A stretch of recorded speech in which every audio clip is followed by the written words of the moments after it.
በህይወት ውስጥ ነገሮች ሁሉ ተዘጉብህ? የልብ ጥበት፣ የገንዘብ እጥረት ወይም ጨለማ ውስጥ የገባ ያክል ተሰምተዋል? መፍትሄ ፍለጋ ብዙ ደጃፎችን አንኳኩተህ ይሆናል።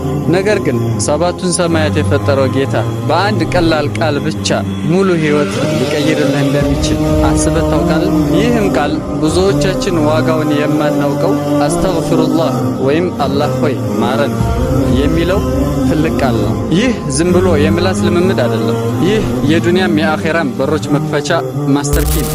يقول النبي صلى الله عليه وسلم من لزم الاستغفار جعل الله له من كل هم فرجا ومن كل ضيق مخرجا ورزقه من حيث لا يحتسب ታላቁ ሰው አለይሂ ሰላቱ ወሰላም ምን ይላሉ? እስትግፋርን ያዘወተረ ሰውዬ ከተጨነቀበት ነገር ሁሉ መውጫን፣ ከተጠበበበት ነገር ሁሉ መተንፈሻን ያበጅለታል፣ እንዲሁም ካላሰበበት አቅጣጫም ሲሳይን ይሰጠዋል። ነቢዩላህ ኑህ አለይሂ ሰላም ለህዝቦቻቸው የነገሩትን አላህ በቁርአን ሲነግረን ምን ይለናል?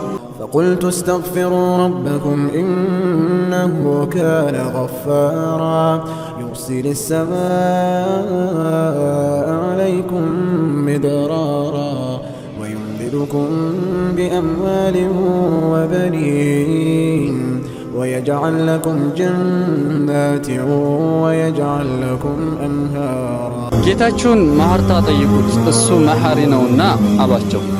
ውጤቱስ ምን ሆነ? ከሰማይ ላይ ዝናብን ያወርድላችኋል፣ በሀብትና በልጆች ያጠነክራችኋል፣ የአትክልት ቦታዎችንና ወንዞችንም ያደርግላችኋል ይላል። አስበውማ ሀብት፣ ልጅ፣ ሰላምና ስኬት ሁሉም የተያያዙት ከእስትግፋር ጋር። ስለዚህ ዛሬ ስልክህን ከመጎርጎር አረፍ በልና በጭንቀት ከመብሰልሰል በፊት ምላስህን በእስትግፋር አጥብ። አስተግፊሩላህ በል። ተአምሩን ደግሞ በህይወት ውስጥ በአይንህ ታየዋለህ። ይህንን መልእክት ተጨንቆ ላለው ጓደኛ ሼር በማድረግ የእስትግፋር ሰበብ ህይወታችንን በኢስላም ብርሃን የምናድስበት ስድቅዮሽ ቲዩብን ሰብስክራይብ በማድረግ ቤተሰብ ይሁኑ። ወሰላሙ አለይኩም ወራህመቱላሂ ወበረካቱ።